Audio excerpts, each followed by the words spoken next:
Welcome to Movie Damage, and we're so glad you decided to make us part of your day.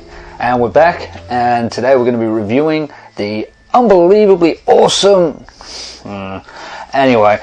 Suicide Squad. Now, let's get the facts right from the beginning. Was this a good movie? No.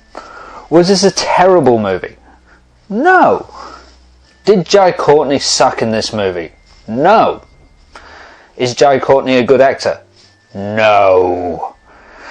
Anyway, Suicide Squad is directed by David Ayer, and he's given it the best job that he could. Look, this movie has a lot of faults. I'm not going to actually go past that. The script was pretty damn awful, to tell you the truth, in a lot of parts.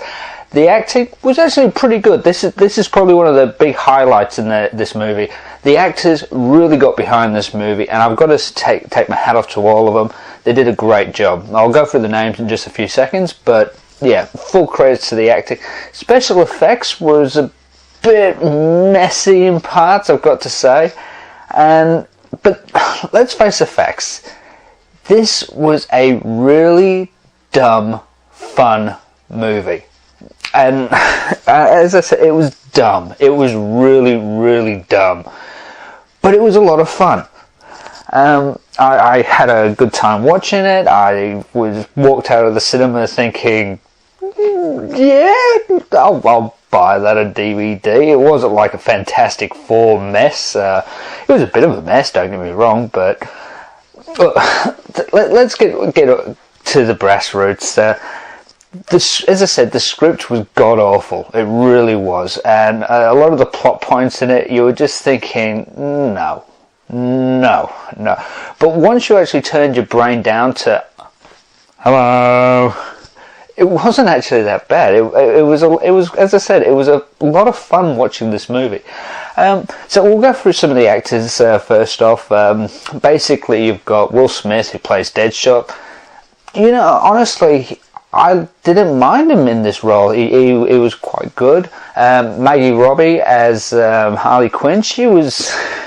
Look, after The Wolf in Wall Street, she can do no wrong, as far as I'm concerned. Look, if I lived in America, I'd be her number A1 stalker. Serious, she is lovely. Then you had Jared Leto in the small role as the Joker. And look, people are going to compare him to Heath Ledger's, but this is a bit unfair. Look, personally, I enjoyed his portrayal as the Joker. There was a few hit and misses, but overall, he got the spirit of the Joker.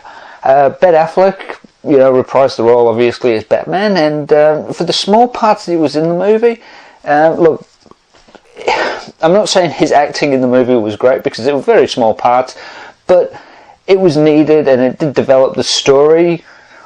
There's a story in this movie. Okay, wait, just a second. It was needed. The story in this movie, I think there was a story. Anyway, I'll get back to you on that one. A few of the people that were in it. Viola Davis, who plays the absolutely horrible Amanda Waller. She is a terrible, terrible person.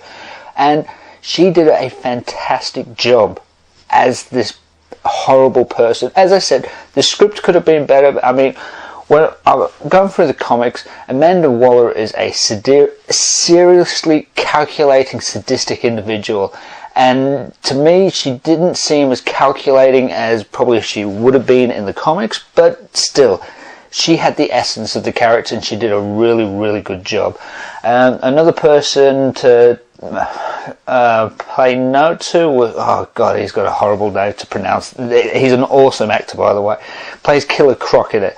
It's Adewale Akinnuyi.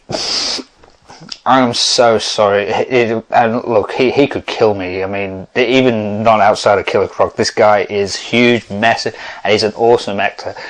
He's been in things like Lost. There was also the original Bourne movie, I think he was in. And if you've seen him, you know exactly who he is, and he is a really, really good actor.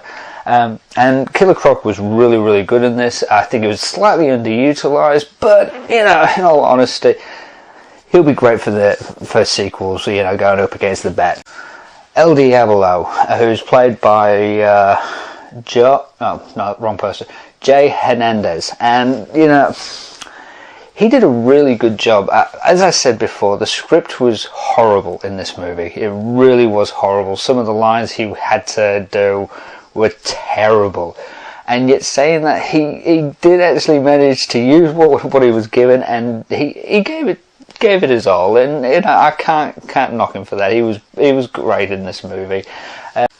Shall we say there was a few flashy sort of cameos in the movie, but they didn't play a major part. So overall, the people in this movie did a really good job. I can't knock the actors. They really, really gave it their all. And considering what they were working with, they gave it their all. Full credits to them. Now, as I said, it was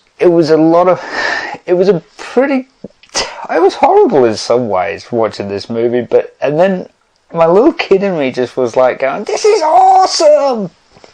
So, you know, it's no Shakespeare. I'll tell you that right now. There is no Shakespeare. It's choppy, it's turby, it's, yeah, not that great in a lot of ways.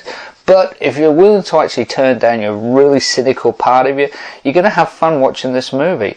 Let's see, what else is there to say without giving any spoilers away right now, just in case you haven't seen this movie. So another person was Cara Delevingne, who plays June Moon, June Moon, the Enchantress. And except for a certain thing that keeps going on in the movie, she's horrible. It's absolutely terrible. That was horrible on my part, by the way. Sorry about that. I fully apologise. Though I had no excuse. Sorry. So anyway, I'd just like to thank you all for coming down and watching us today. I'm John, your host, by the way. And as I said, sorry I haven't had many videos coming out of late, but I've had a few technical difficulties. As you might notice, that the quality of the camera I'm using is not quite to the same level as the last one, but we'll get that fixed up as soon as we can. And as I said, if you go see this movie, don't expect Shakespeare. It's dumb.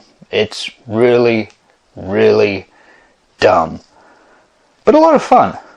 Jai Courtney still sucks as an actor.